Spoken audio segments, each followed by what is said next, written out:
жакшы экен, ал жүрөгүндө 5 стенти бар да.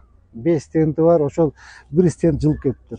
1 стент ошол как раз президенттен уруксат сурагам дейт. Уруксат сураганмын. Ошол 15 күнгө Германияга барып, ошол стентти кайта ордуна койдуруп, бир 10-15 күн барып лечение алып келейин деп жооп сурагам деди. Анан бир аз таанычын айтты го, ушу бир эме болуп мындай бир өздүк курам менен бир коштошо албай калды.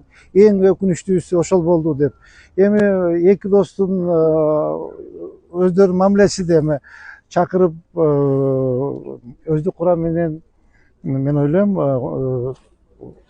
сүйлөштүрсө керек, коштоштурса керек. Эми аякын өздөрү билет да, бизге караңгы. Биз Ош шаарында оңдо дедиңер, биз оңдоп атабыз. Буюрса. Ташиев мен билбейт экен. Буюрса келип калат. Сиз дагы ар кандай чечимдерге макул болосуз да эми? Вообще мен президентибиздин чечимине биз макулбуз. Эгер азыр кетесин десе, я готов написать заявление, сейчас уйти. Кеткенге акыбыз жок. Ошто мени кое бербейт. Баштаган акыма чыкпайынча сизди жумуштан алганга дагы, кеткенге да акыбыз жок. Эч кимдин акысы жок, биз кое бербейбиз. Бул эми президенттин чечими. Мен деле ушул силердей эле болуп, азыр деле мындай жакшы түшүнө албай турам. Бул болуп аткан ситуациянычы. Ошол себептен менин жообум пока ушундай да, эми көрө туралы эмне болот экен мындан аркысын. Крим чөйрө менен күрөшүп келген, анын жашоосуна азыр коопсуздук, кооптуулук жаралышы мүмкүнбү? Албетте жаралышы мүмкүн. Анткени кылмыштуу топту жоюш деген бул өтө чоң Кыргызстанда болуп көрбөгөн иш. Албетте ал кишинин да коопсуздугу кандайдыр бир деңгээлде каралыш керек деп эсептейм. Анткени артынан тиш кайрагандар, өч алабыз дегендер абдан көп болушу мүмкүн. Эмне үчүн андай чечим чыгарды деп ойлойсуз президент? Мен аны айта албайм. Ортосунда кандай сөздөр болгонун, эмне болгонун, бирок мен дагы бир жолу кайталап кетейин. Президенттин ошого тиешелүү конституциялык ыйгарым укуктары бар. Бирок эмне негиз болгону мага да белгисиз азыр. Уулумга жардам бериңиздер. Балдарыңыздар оорубасын. Дуаңыздар кабыл болсун. Аллахым жеңил сыноо берсин. Уулумдун кыйналып жашаганын каалабайт элем. Менин балам дагы балдардын катарында ойногонун каалайт элем. Алладан сурап, эч үмүтүм үзүлбөйт. Балам басып кетет деп ишенемин. Умар катуу оору менен күрөшүп жаткан кичинекей жигит. Ал кымбат дарылануу жана айыгууга мүмкүнчүлүк алуу үчүн сиздин жардамыңызга муктаж болуп турган учуру. Сиз берген ар бир сом Умарды дени сак жана бактылуу жашоого жакындатат. Сооп иш кылуу менен бирге Умарга ооруну жеңүүгө жардам бериңиз. Ар бир берген сомуңуз үчүн Аллах разы болсун. Мен айтат элем, бул жерден эки эле адам чечет да, эки эле адам чечет. Эки адам эч убакта тирешпеш керек. Бул экөөнүн колдон келишинче баардык Кыргызстандын келечегин ойлогондор экөөнүн ынтымагын күтүп атат. Анан жанагы мындай болду, андай болду дебестен, мына президентибизди деле тинтип койдуң, мынтип койдуң дебестен күтө туруш керек. Себеби убагында кумтөрдө алтын калбай калыптыр. Буяка тиишпей эле коюшубуз керек дегенде жамандап чыгышкан элдин баары. Сен ошо кумтөр үчүн келгенсиң, кумтөрдү алып берем дегенсиң, эмне болду деп. Мүмкүн убакыттын өтүшү менен мунун баары башкача болуп калышы мүмкүн. Саясатта айтылган, айтылбаган нерсе бар. Экөөнүн мындай саясий тактикалары да болушу мүмкүн.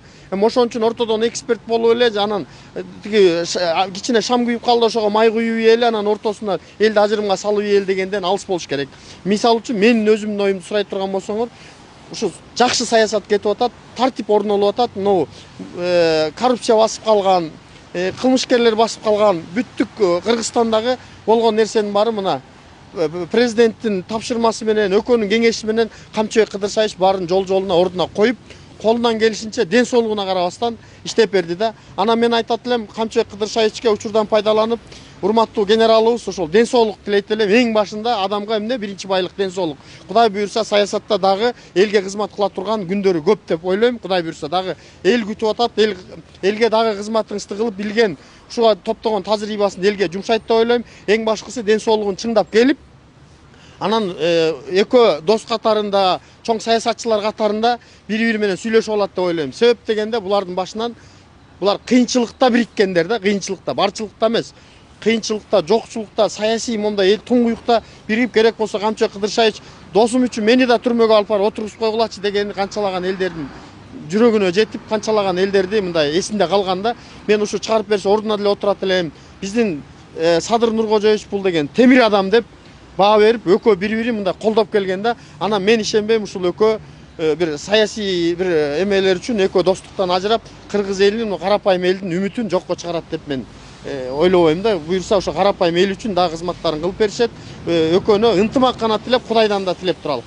УКМК төрагасынын күтүүсүз кызматтан алышына эл өкүлү катары кандай пикириңиз? Эми ал жөнүндө ал киши өзү комментарий берди. Мен ойлойм, комментарий туура эле айтылды. Айтылгандай эле ошол биздин президентибиз мамлекеттин президенттин чечими. Ал кайсыл мамлекеттик кызматкер болбосун билесиздер, бизде иерархия бар. Президент чечими демек президент чечими да. Ага чейин багы коррупция менен багы Крим чөйрө менен күрөшүп келген киши катары анын өмүрүнө багы коркунуч жаралышы мүмкүнбү? Мамлекеттик деңгээлде коргоо. Жок, мен ойлойм, ал жагын сөзсүз түрдө ойлонуп койсо керек деп ойлойм. Ал жагы сөзсүз түрдө каралат деп ойлойм. Окуядан кийин кандай уланышы мүмкүн деп ойлойсуз? Окуя мындан ары кандай уланышы мүмкүн деп ойлойсуз? Жок, жакшы эле, стабилдүү. Бүгүн көрдүңүздөр го, өзүнүн сөздөрүн айтты. Мамлекетке тынчтык керек, мамлекетке ынтымак керек, мамлекетке биримдик керек, мамлекетти бөлүп жарып бир башкалардан немеси кереги жок. Анан президенттин чечими, ал президенттин чечими. Биз ага баары баш ийишибиз керек. Ошо. Бөлүп жара турган бир мындай себеп бар беле? Жок, мен негиз айтып атпаймынбы. Биз ынтымакта болсок эле баардыгы жакшы болот да, Кудай буйрса. Спикердин отставкасы тууралуу айтсаңыз. Көрдүңүздөр го, бүгүн эч кандай андай кыймыл жок, андай нерсе жок. Баардыгы эле стабилдүү эле иштеп атабыз. Бүгүнкү күн тартибинде жазгы иштерин карап атабыз. Андайдыр бир мындай повод же болбосо же бир дагы башка нерсе жок да. Көрдүңүздөр өзүңүздөр. Жакшынакай эле баардыгы иштеп атат. Негизи эле ушул Ташиевдин отставкасы, ал киши өзү бүгүн расмий билдирүү таратты. Менин кабарым жок эле деп, бул өзү эмнеден кабар берет? Эми мен аны билбейт экенмин, кайсы кабарды билгизет, бирок мындай да, эң негизгиси өлкөбүздө тынчтык болуш керек да. Эң негизгиси. Биякта жогорку кеңеште бирөө спикер болобу, болбойбу, ал чечилет маселе буюрса. Негизи эле ушул кишинин күтүүсүз кызматтан алышына көз карашыңыз кандай? Эми эки дос сөзлөр чечсин бул маселени.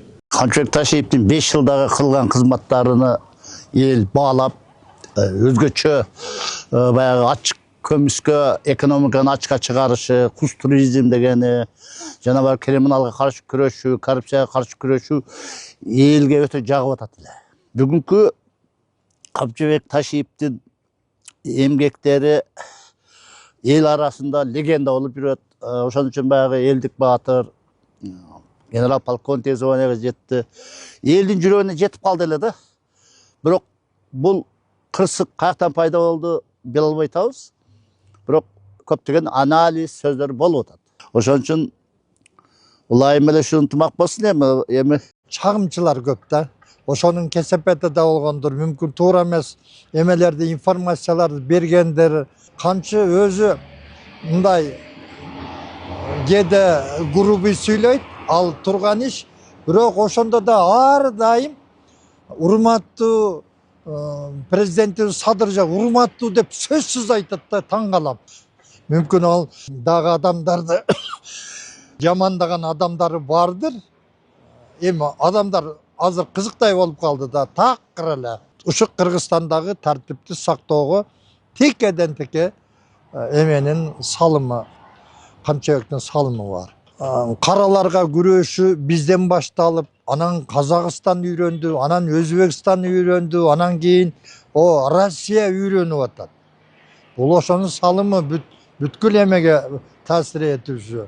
Анан эми эң жүздөгөн, миңдеген душмандарды Ташиев күтүп калды.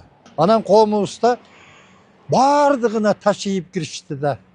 Бардыгына киришти. Өзү деле айтып атпайбы, нарында жолду барып туруп кайтара мынау эмелерге келип, вертолет менен келип. Канчалык күчү кетти. Ал ошондо да айтып атат. Садыр Жапаров вертолеттин, самолеттин ичинде уктап атат деп. ушу бардык миллиондогон кишилер ошо эки кишини карап турабыз да. Миллиондогон киши. Ушу жакшы ишти алып кетип аткан экөө. Эми мындан кийинкисин жакшылык менен, ынтымак менен чечишип алса, бардык Кыргызстан ушундай сүйүнөт элек. миллиондогон кишилер ошо кишилердин тагдырын, оозун, сүйлөгөн сөзүн, кылган ишин карап талдап ушул убакка чейин бардык пенсионерибиз ham сүйүнүп атат. Мен дагы неберелериммен телефонду жакшы билбейм. Неберелерим колунан неберелерим угузду да кечкурун. Ушундай иш болду, чоң ата ушундай деп. Ошондо мен дагы ойлонуп калдым. Булар кандай маселени чечиши, кандай маселе чечсе дагы жакшылык менен чечсин. Биз дагы ошо күтөбүз. Бардык адамдар ошолорго пата беребиз. Мына небере чебирели болдук. Ошолордун иши жакшы болсо, ошолордун ынтымагы жакшы болсо, элибиз ham жакшы болот да. Мен ушундай ойлойм. Эми мисалы бул коррупция менен күрөшүп атпадыбы? Акыркы күндөрүчү. Мен коркконум ошо коррупция дагы күчөйт го. Күчү толот го деп ойлойм. Мисалы көп чоңдорду алды эле, текшерүүлөр болду эле, көп жерлерди кызматтан алып, жаңы адамдарды койду эле. Эми коррупция көп жерлерде жоюлду эле. Эми билбей калдым, кайра күчүнө киреби деп турам. Бул эми биздин генералыбыздын күчсүз кеткени бул элдин баарын таң калтырып атат. Конечно, бул эми эл үчүн аябай кызмат кылып, Кыргызстанды өнүктүрүп, аябай жакшы кетип аткан. Билбейм кандай болот. Жалаң байларды эмелесине чизгини тартып койду да. Бардыгын бюджет көпчүлүк акчаларды. Ошондон байларды эметип койду дейм да. Ошончолук жакшы иштеп аткандан кийин, Кыргызстанга жакшы кызмат кылып аткандан кийин сөзсүз анын өзүнүн да оюну билиш керек эле. Мен үчүн жеке өзүмдүн оюм, мен үчүн туура эмес иш эле болду. Ташип жакшы иштеп аткан. Шаарларды оңдоп, жолдорду оңдоп. Бирок эми билбейм эмнеден кеткен. Президент айтты, может башка ишке которулушу мүмкүн. Может президент шайлоого катышышы мүмкүн эми. Андан кабарым жок, дайла биле албайт. Бекер иш болуптур, ал алынбайт келет, мени кайтара келет деп үмүт кылам. Ишке. Элдин баары күтүп атат, бирокчу келишин. Комментарийлерде деле жазып атат го, бизге Ташиевке окшогон инсан иштеп берсин депчи. Себеби ал аябай жакшы иштеди. Бутуна тургузду Кыргызстанды, канчалаган миллионерлерди отургузду, сындырды, туура кылды. Ошол керек эле аларгачы. Бизге ошондой иштей турган адам керек. Камчыбек Кырдыршаевдин кызматтан алынышы бүтүндөй элдин баарына күтүүсүз болду окшойт. Мен дагы мындай күткөн эмесмин. Ушул мына бүгүнкү күндөгү акыркы мына 5 жылдын ичинде жасалган иштерди көрүп туруп көзүң сүйүнөт да. Ушунун бүт бардык жеринде баягы президенттин тапшырмасы менен Камчыбек Кырдыршаевич каражанын карчы уруп өзүнүн аябай иштеди да. Бир чети карап турсаң, бул баягы анча-мынча адамдын колунан келбей турган иш да. Мына бул жерде азыр Камчыбек Кырдыршаевичти президент колдоп, президентти Камчыбек Кырдыршаевич колдоп, экөөсү абдан чоң иш жасашты. Кыргызстан ушу 30 жылда болуп көрбөгөндөй чоң өзгөрүүлөргө, чоң ийгиликтерге, чоң жакшылыктарга жетишти. Канчалаган адамдар үйлүү болушту, канчалаган адамдар мындай өздөрүнүн ойлоп жүргөн жакшы максаттарына жетишти.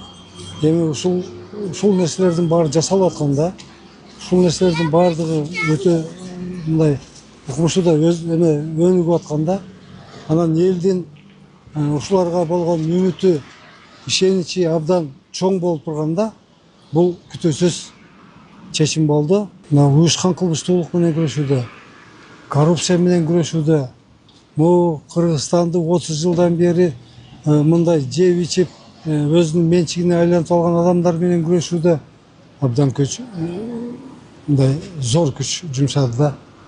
Анан ушул нерселердин баардыгы бүгүнкү күндө кандайдыр бир Камчыбек Кырдыршаевич мисалы үчүн эчтеке кылбай жөн эле мындай басып жүргөн адам катары ал кишини кызматтан алып коюшу бир аз элге мындай түшүнүксүз болуп калды да.